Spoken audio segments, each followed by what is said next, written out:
आपको मैं जिहादी नहीं बोल रहा हूँ, उस व्यक्ति को जिहादी बोल रहा हूँ। यदि वो जमात की बात करता है तो मैं भी हिंदू की बात करता हूँ, मैं यादव की बात करता हूँ। ठीक है। अब बात साबुद्दीन साहब की बात आती है कि स्टेडियम उन्होंने बनाया, कौन सा एहसान कर दिया? आप सांसद थे, बनाए तो सबके लिए ना बनाए कि उस जिहादी के लिए बनाया? आप बताइए। टारगेट करके वो व्यक्ति मेरी माँ बहन को गाली देने का काम किया है। सवाल सर यहाँ है कि सिवान हलचल पेज क्या आप चलाते हैं? मैं नहीं चलाता हूँ। तो फिर आप उससे मतलब इस तरह से विचलित क्यों है? उसके पोस्ट से क्यों? मैं विचलित नहीं हूँ, बार बार मुझे टॉर्चर किया गया। मेरा नाम रख के वो व्यक्ति बोल रहा है कि सिवान हलचल बाप बेटा चलाता है। उससे पूछे ना कि वो क्यों विचलित है। आपकी पार्टी ने भी इस पे कार्रवाई किया था सिवान हलचल पे। तो वो सिवान हलचल कार्रवाई किया हो, पार्टी सिवान हलचल जाने और पार्टी के लोग जाने, उससे मुझे कोई संबंध नहीं है। सवाल यहाँ पे जिहादी शब्द का इस्तेमाल कर रहा है कराची। मैं बता रहा हूँ, मैं यहाँ पे हमारे मुस्लिम, सुनिए एक मिनट मैं बता रहा हूँ क्यों कह रहा हूँ। मैं, आप भी मुस्लिम हैं, यहाँ पत्रकार मुस्लिम वर्ग के लोग हैं। जिस प्रकार से माँ को गाली दिया है आपके मुंह से नहीं निकलेगा। आपको मैं जिहादी नहीं बोल रहा हूँ, उस व्यक्ति को जिहादी बोल रहा हूँ। क्या इससे ये माना जाए जी, क्या क्रिकेट एकेडमी में जितने भी बच्चे खेलते हैं सब कराची गैंग के लोग हैं? मैं क्रिकेट नहीं, आप नहीं कराची गैंग वहाँ पर नहीं, उस कराची गैंग में जितने भी हिंदू बच्चे हैं, मैं बच्चों को बात नहीं कर रहा हूँ। नहीं, मैं बच्चों को नहीं कह रहा हूँ। वो जो व्यक्ति चला रहा है वो गैंग, उसको मैं बोल रहा हूँ। 2008 से पहले सर आप कहा थे, 2008 से पहले देखिए, मैं जिस तरीके से मैं किसी मुसलमान को नहीं बोल रहा हूँ, पहले अपने दिमाग से निकाल लीजिए। मैं उस व्यक्ति की बात कर रहा हूँ। आपके पिताजी ने विशेष समुदाय को टारगेट करके राज किया और आप भी चाहते नहीं, गलत। किसी विशेष को पूर्व सांसद ने या मैं नहीं, वो व्यक्ति बोल रहा है कि मैं अपनी जमात की बात करता हूँ, वो हिंदू मुस्लिम कर रहा है। यदि वो मुसलमान की बात करता है तो मैं भी हिंदू हूँ, मुझे गर्व है हिंदू होने का। मैं भी अपने समाज के, अपने जिस धर्म में मैं जन्म लिया हूँ उसके लिए भी मैं आवाज उठाऊंगा। मैं यादव हूँ, मुझे भी गर्व है मुझे यादव होने के लिए। अगर कोई गलती करेगा तो क्या उसके जवाब में आप पूरे नहीं, मुस्लिम समझ, फिर बात वापस लीजिए। मैं उस व्यक्ति को बोल रहा हूँ, मैं उसके जिहादी सोच को बोल रहा हूँ, मैं किसी मुसलमान को नहीं बोल रहा हूँ। पहले बात समझिए, यदि वो जमात की बात करता है तो मैं भी हिंदू की बात करता हूँ, मैं यादव की बात करता हूँ। ठीक है, व्यक्तिगत वहाँ लड़ाई है। यहाँ पे मुसलमान वर्ग के पत्रकार हैं, किसी मुसलमान को मैंने अपशब्द बोला हूँ 20 साल के राजनीति में। एक सवाल, जब आपके पिताजी 10 सालों तक सांसद रहे और आपको लगता है कि भाजपा को कराची गैंग है, तो फिर उन्होंने बंद क्यों नहीं कराया? नहीं, देखिए सुनिए, जब तक हमारे पास कंप्लेन नहीं आएगा, जब तक कोई प्रताड़ित नहीं होगा, जब तक किसी पर अत्याचार नहीं होगा, जब तक वो मुखर नहीं होगा, कोई नेता सामने नहीं आएगा।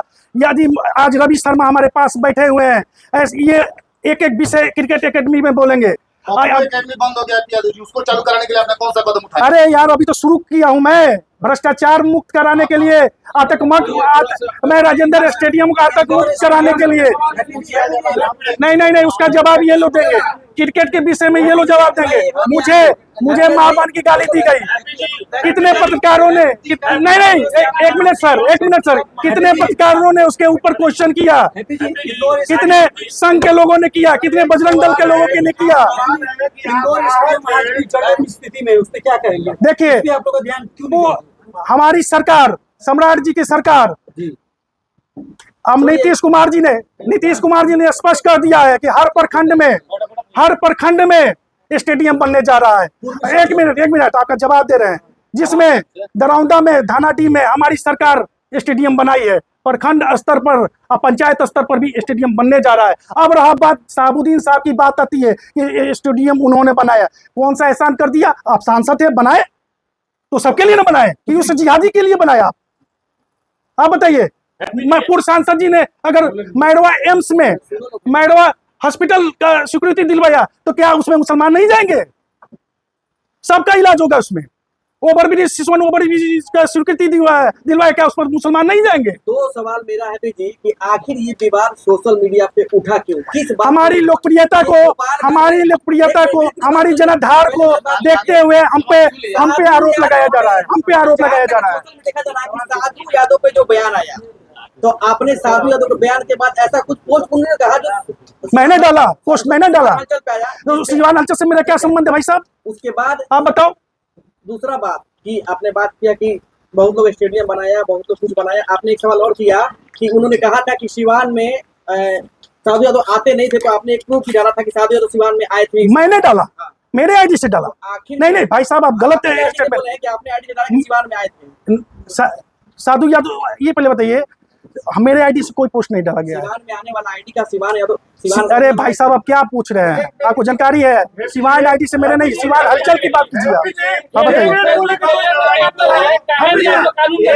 लड़ाई को आप आहत हैं, आपको असभ्य भाषा बोली गई है, लेकिन इस लड़ाई को आपको नहीं लगता है कि हिंदू मुसलमान में कन्वर्ट हो? कौन किया हिंदू मुस्लिम? वो जमात की बात कर रहा था, वो जिहाद की बात कर रहा था। उससे पूछिए जाके कि राजेंद्र स्टेडियम में हिंदू क्यों नहीं जाएगा। विराम तो आप भी लगा सकते हैं। मैं क्यों विराम लगाऊं?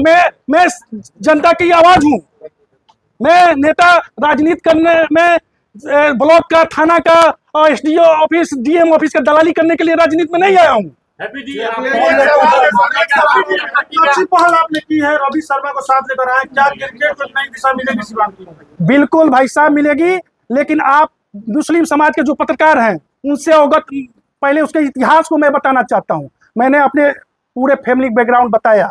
बहुत से सोशल मीडिया में आपके बच्चे भी नहीं जानते होंगे कि ओम प्रकाश यादव कौन है, उनके परिवार के विषय में नहीं जानते। सोशल मीडिया पर लिखते मुखिया भी नहीं जीत सकते हो, जिला पार्षद भी नहीं जीत सकते हो। मेरी माता जी जिला पार्षद रही, मेरे दादाजी मुखिया रहे, मेरे पिताजी मुखिया रहे, 2-3 बार सांसद लड़े, 2 बार चुनाव जीते।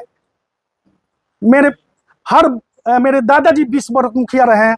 मुझे सत्ता की लालच नहीं है, मैं यहाँ पे उजागर करने आया हूँ, जिससे बहुत से मुस्लिम समाज के। एक मिनट भाई साहब, मैं अपनी बात रख, सवाल ले लेंगे। मैं अपनी बात रख दूं, उसके बाद जो जवाब, जो जिहादी सोच की मैंने बात की, कराची गैंग नहीं है, ये कैसे आप कर सकते हैं? देखिए, श्याम बाबू उर्फ जावेद बाबू, रमजान के समय में पाक इन लोगों का महीना होता है मुसलमानों का, उसमें हत्या करवा दिया, इसका नाम आया था। अब कहिएगा कि उसमें कुछ नहीं। ये देखिए, ये शूटर है, पूछिए इसका राइफल है, लाइसेंसी राइफल है इसका। देखिए, ये देखिए, राज्यपाल के आदेश पर, सोचिए उस सीमान क्या था। राज्यपाल के आदेश पर कॉलेज में मारपीट होता है, तो राज्यपाल आदेश करते तब एफआईआर होता है। वो सीमान था। ये देखिए, बुरके में पहना था। ये जिहादी नहीं है तो क्या है? बुरका में कोई जेंट्स जाता है भाई साहब? बताइए, आप जाइएगा, हमारी माताएं बहनें जाती होंगी मुस्लिम वर्ग के। ये बुरके में था, ये जिहादी है। इसमें इसका 11 एफआईआर ये अपने नामांकन में दिया है। देखिए इसको। और ये देखिए, दुलारी एक दक्षिण टोला में थी। सुनिए, 1 महीने पहले आवेदन देती है दुलारी देवी कि मेरे बेटे की हत्या हो जाएगी, मोहम्मद कैफ हत्या करा देगा, ठीक है। फिर भी प्रशासन ने कुछ कार्रवाई नहीं किया। 1 महीने के बाद उसकी हत्या हो जाती है। एफआईआर में उसका नाम भी निकाल दिया गया। कहीं ना कहीं मुझे संदेह है, कहीं ना कहीं संदेह है कि सफेद पोस्टों के द्वारा उसका नाम निकाला गया है। मैं इसका भी उजागर करूंगा। मुख्यमंत्री जी 16 तारीख को आ रहे हैं, इसका भी जांच का मैं रखूंगा। और जिस प्रकार से श्रीकांत भारती जी की हत्या हुई और उसके 20 दिन पहले मस्जिद के पास कोई दुकान सोनार वर्ग का लूटा गया था, उसमें श्रीकांत भारती को इसने धमकी दिया था कि मैं तुमको तुम्हारी हत्या करा दूंगा। मुझे संज्ञान मिली है इतने दिनों के बाद, और उसके धमकी देने के बाद 15 से 20 दिन में उनकी हत्या हो जाती है। तो मैं आपके चैनल के माध्यम से बिहार सरकार, भारत सरकार और डीजीपी बिहार और क्या नाम एसपी साहब से मैं मांग करता हूं कि श्रीकांत भारती का सीबीआई जांच हो और निष्पक्ष रूप से जांच हो, क्योंकि उनके परिवार ने अज्ञात अपराधियों का नाम दिया था। अज्ञात में वो केस को रफा दफा कर दिया गया, कोई भी तक अपराधी नहीं पकड़ाया। इस जिहादी का सोच देखिए। अभी इस कुछ दिन पहले यूसुफ हत्याकांड में था, यूसुफ का हत्या हुआ होगा ना भाई साहब? हुआ कि नहीं? आप बताइए। कोई ना, कैसे करते हो? वही तो मैं बता रहा हूँ, कोई ना कोई तो किया होगा। तो कोर्ट क्यों नहीं अभी तक हत्यारे को पकड़ पाई? सवाल तो सरकार से हैं? सरकार से करना चाहिए। आपकी सरकार सरकार से मैं सरकार ने निरंतर आपका पूरा प्रशासन पूरा सब कुछ होने भाई के साहब बाद- मैं सरकार से मांग कर रहा हूं आपके चैनल के माध्यम से। ये मैं सब सारी घटना अभी सब नहीं है। नहीं सब विषय को मैं रखूंगा। सीबीआई देखिए जी आप जुडिशरी पे भी सवाल उठा रहे हैं। सवाल इसलिए उठा रहे हैं कि एक पीड़ित माँ आके हमसे गुहार लगा रही है, मुझे न्याय चाहिए। तो आपसे क्यों लगा रहे हैं? तो एसपी साहब से क्यों नहीं लगा रहे हैं? एसपी डीएम नेता सबसे गुहार लगा चुकी है भाई साहब। 1 महीना पहले ये आप पढ़िए, तो हम देख देख रहे पुलिस में हैं। दिखाया हाँ, तो 1 महीना पहले घटना के 1 महीना पहले वो जाके अपनी परिवार की सुरक्षा की मांग कर रही है, 1 महीना के बाद हत्या हो जा रही है। तो अब हम क्या जवाब दें, बताइए। मतलब न्यायालय से प्रशासन से मांग करना चाहते हैं कि सीबीआई जांच हो। श्रीकांत भारती की हत्या में इस दुलारी देवी का बेटा का हत्या हुआ है, उसमें भी सीबीआई जांच हो। अभी याद आ रहा है कि यादव जी जी सवाल ये है और सबसे पहले मैं आपको बताना चाहता हूं कि मेरा राजेंद्र स्टेडियम को कब्जा करने का मेरा कोई अधिकार नहीं है। वो एक सरकारी प्रॉपर्टी है, उसमें हर वर्ग के लोग, चाहे वो हिंदू हो, मुसलमान हो, सिख हो, ईसाई हो, सभी के लिए वो राजेंद्र स्टेडियम है, केवल हमारे पर्सनल के लिए नहीं है। और हमारे एकेडमी खोलने का मेन मकसद है क्योंकि पिछले 15 सालों से यहाँ के बच्चों के साथ अन्याय हो रहा है। वो आप जाके किसी भी एकेडमी के लड़के को उठा के देखेंगे तो वहाँ के हर 50 लड़का खेल रहा है तो उसमें से 45 लड़का प्रताड़ित हो रहा है सिवान के क्रिकेट को लेके। अभी ये बताइए 10 साल, 12 साल, 15 साल की एज में कोई क्रिकेट छोड़ता है? सिवान में ऐसे सैकड़ों लड़के को खड़ा करेंगे जो क्रिकेट छोड़ दिया। किसके वजह से? ये सिवान के मोहम्मद कैफ की वजह से, 10 आदमी का नाम सिवान के बताइए। नंदन सिंह की वजह से, 10 आदमी का नाम बताइए। सिवान के 10 लड़के का नाम बताइए जिन्होंने क्रिकेट छोड़ा। राहुल कुमार टाणवा का अंडर 19 खिलाड़ी था, सिवान टीम में गया, सिवान का सबसे बेस्ट बॉलर था। सिवान टीम में जाता है तो वहाँ प्लेइंग 11 में उसको बैठा दिया जाता है। क्यों? क्योंकि वो दूसरे एकेडमी का लड़का है। आप ये बताइए, सिवान में 15 एकेडमी चलती है, सिवान में 15 एकेडमी चलती है, 15 एकेडमी में क्या किसी कोच के पास क्षमता नहीं है उसका लड़का स्टेट खेले? और 4-5 को नाम बताइए। सिवान में देखिए ये पत्रकार है। सुनिए आप लोग सुनिए, ये पत्रकार है, इनका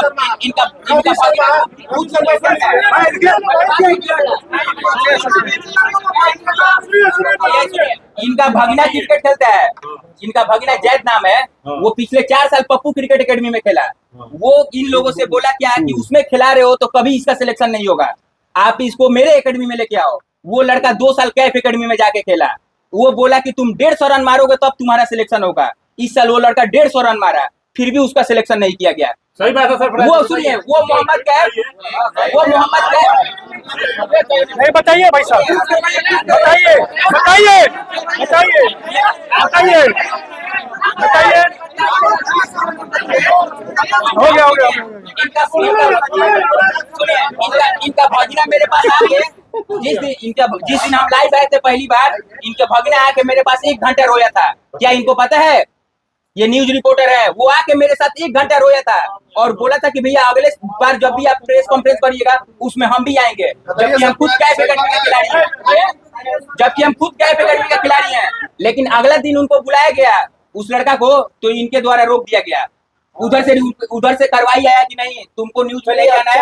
स्टेडियम के बारे में पूरा बता दें। बता तो दिए हम लोग। राजेंद्र स्टेडियम में हम क्रिकेट एकेडमी खोल रहे हैं अपने देश रत्न डॉक्टर राजेंद्र प्रसाद के नाम से। उसका नाम हम लोग रखे हैं, डॉक्टर राजेंद्र प्रसाद के नाम से खोलेंगे और वहाँ पे ना हिंदू मुस्लिम होगा ना कुछ होगा, वहाँ पे सभी वर्ग के लोग खेलेंगे। और सबको यादव का नाम का लड़का है, उसको अभी यादव से इनका लड़ाई चल रहा है। तो अमित यादव को गए वो 2 दिन पहले सपोर्ट करने। उनके एकेडमी का खुद लड़का जिसका नाम था जितेंद्र उर्फ टेनी, उसको एक मिस्टर नाम के लड़का बैट से सर पे मार दिया। वो लड़का 7 दिन भर्ती था गोरखपुर। पूरे सिवान से चंदा हम उसील के और उस लड़का को डेली भेजवाते थे पैसा, कम से कम लाखों रुपया उसके में हम लोग खर्च किए हैं। 7 दिन बाद वो लड़का मर गया, उसको 1 दिन देखने भी नहीं गए और ना कोई सहयोग आया। क्या ये आपके एकेडमी का लड़का था? आगे रह सकते हो आप? अभी लड़ाई चल रहा है तो दूसरे जगह जाके आप सपोर्ट कर रहे हैं। सिवान में बच्चों का भविष्य कहाँ मतलब जा रहा है? मोहम्मद कैफ के माध्यम से बताइए। मोहम्मद कैफ के माध्यम से जो लड़का अगर आज वो डिस्ट्रिक्ट और स्टेट खेलने का काबिलियत है उसके अंदर, तो वो 5 साल बाद उसको डिस्ट्रिक्ट खेलने के लिए मिलेगा। विश्व पितामह बोलते हैं अपने आप को। वो सिवान की जनता जानता है कि आप क्या भीष्म पितामह है, ना आप कुछ खेले हैं, आप रणजी ट्रॉफी ना खेले हैं, ना मुश्ताक अली खेले हैं, ना विजय हजारे खेले हैं, और बाकी जो लड़का खेल रहा है उसको भी आप रोक रहे हैं। उनके एकेडमी है, इसे आज तक बताइए एक सीवान से कोई गरीब लड़का को खिला रहा है तो आप बोलते हैं कि हम फ्री में शिक्षा देते हैं। जाके पता करिए 20,000 रुपया महीना लगता है। एक बार एडमिशन करिएगा तो 20,000 रुपया लगेगा वहाँ। आपके एकेडमी में क्या कुछ रहेगा गरीब बच्चों? हमारे एकेडमी में जो गरीब बच्चा होगा उसको फ्री खिलाया जाएगा, और जो अगर सक्षम है तो उससे महीना में एकेडमी चलाने के लिए 20,000 30,000 खर्चा है, तो कम से कम उतना पैसा बच्चों से लिया जाए जिससे हमारे बॉल का खर्चा निकल जाए, हमारे नेट वोट का खर्चा निकल जाए, पिच बनाने का खर्चा निकल जाए। हम लोग एक सवाल है, आपको नहीं लगता है कि खेल के माध्यम से एक टकराव की स्थिति बनती जा रही है? क्योंकि पिच एक है, मुख्य पिच की हम बात करें, और आप कह रहे हैं कि हम जिलाधिकारी से, क्या लगता है? जिलाधिकारी ने हमको आश्वासन दिया है कि आप जाके पिच के बगल में अपना टर्फ विकेट बनाइए। उसके लिए हम बंगाल बात कर लिए हैं पिच क्यूरेटर से। हम लोग बंगाल से 2 ट्रक माटी मंगवा रहे हैं, उसके बाद बंगाल से पिच क्यूरेटर आ रहा है। हमारा सिस्टमेटिक ढंग से हमारा एकेडमी चलेगा। हमारा एकेडमी किसी बच्चों को लूटने के लिए नहीं चलेगा, पैसा कमाने के लिए नहीं चलेगा। यहाँ पे बच्चों को शिक्षा दिया जाएगा, खेल दिया जाएगा, ताकि यहाँ के लड़का आज तक क्यों नहीं खेला कुछ। ये बताइए, सिवान में 15 एकेडमी है, उसमें से आज तक एक लड़का किसी एक दूसरे एकेडमी से स्टेट नहीं खेला है। आखिर क्यों? क्या एक ही आदमी सिखाएगा तो वही लड़का स्टेट खेलेगा? बाकी यानी 14 कोच जो है उस जाहिल है सिवान के। रवि जी अगर आप आते हैं तो बाकी लड़कों का मौका मिलेगा, आपको लग रहा है? बिल्कुल मिलेगा। हम लोग अगर मौका के लायक अगर वो लड़का होगा नहीं मिलेगा तो उसके लिए हम लोग जान देंगे। और सुनिए, सिवान के जो सेक्रेटरी और प्रेसिडेंट बने हैं वो सिवान में 8 एकेडमी है, जो कहीं भी वो एकेडमी नहीं चलता है। उन लोगों का वोटिंग अधिकार वो खुद अपने अंडर में रखा है लोग। वो 8 एकेडमी इस प्रकार आपके सामने है। क्या ये बताइए हमको, MP11 चलता है क्या सिवान में? MP स्पोर्ट्स क्लब चलता है क्या सिवान में? ये हुसैनगंज में कोई क्रिकेट एकेडमी अभी चलता है? आप लोग बताइए खुद। ये 8 एकेडमी जो है गैर कानूनी बनाया गया है, और ये 8 का वोटिंग अधिकार खुद बनाया गया है, अपने अंडर में रखा है लोग। यही लोग वोट दे देता है। मोहम्मद कैफ, नंदन सिंह और अजय तिवारी, अच्छा 3 आदमी रखे हैं। हाँ, ये लोग अपने अंडर में रखा है लोग। कोई भी कोई विवाद फिर खड़ा नहीं ना होगा। सिवान में कोई भी नया क्लब खुलता है उसको वोटिंग का अधिकार नहीं देता है लोग। अगर वोटिंग का अधिकार उसके अंडर होगा तो वो वोट करके दूसरा सेक्रेटरी बना देगा। क्या करेंगे? इसके लिए हम लोग खेल मंत्री से जा रहे हैं। सवाल मेरा खेल मंत्री आपको ये आश्वासन दिया गया है प्रशासन के द्वारा कि आप बगल में पिच बना के अपना गेम शुरू कर सकते हैं। जी कल ही प्रशासन के द्वारा आपको सुरक्षा दी जाएगी, इसकी क्या गारंटी? सुरक्षा हम लोग खुद हैं। खुद सुरक्षा अगर है। कोई जिस तरह हम लोगों के साथ आएगा हम लोग उस तरह उसके साथ आएंगे। मतलब अगर जब अगला हम लोगों को मार सकता है तो हम लोग के पास भी क्षमता होगा, तभी हम लोग वहाँ पे आ रहे हैं। ये सब बात मत पूछिए, समझे? सिवान के खिलाड़ियों से, कई प्रतियों से आपकी क्या अपील रही? यहाँ से आप लोग देख चुके होंगे, हम लोग कोई भी चीज फेसबुक पे डालते हैं तो अभी कल का डाले हैं लोग तो 1 लाख लोग देखा है। आज हमारे एक लड़का को एकेडमी में प्रैक्टिस कराने ले गए थे, आज 20 कॉल अभी तक आ गया है कि मेरे बच्चा, मेरी लड़की, कोई भी लड़की जो भी बढ़िया घर की फैमिली है वो लोग अपने बच्ची को भी चाहता है खिलाने के लिए। लेकिन अगर कोच किसी का ऐसा गाली देगा तो वो क्या कोई बच्ची अपने एकेडमी में उसको भेजेगी खेलने के लिए? जो गाली दिए, जो जैसा कि हैप्पी जी बता रहे हैं कि पोस्ट वायरल हुआ उसमें गाली की बात कही गई, इस बात को आप कैसे देखते हैं? हम कभी भी एक as a cricketer, as a हम कोच, कभी भी ऐसा नहीं चाहेंगे कि कोई भी कोच ऐसा गाली दे, इसलिए कि हर किसी के माँ होती है और दुनिया में माँ से बड़ा कोई नहीं है। आप लोग माँ का इज्जत करिए, चाहे वो किसी की भी माँ हो। मैं पूछना चाहता हूँ, कोई भी एकेडमी या कोई भी चीज, कोई भी संस्था से जुड़ने के लिए या ग्रुप डी के रेलवे की नौकरी के लिए, शौचालय साफ करने के लिए चरित्र प्रमाण पत्र लगता है कि नहीं लगता है?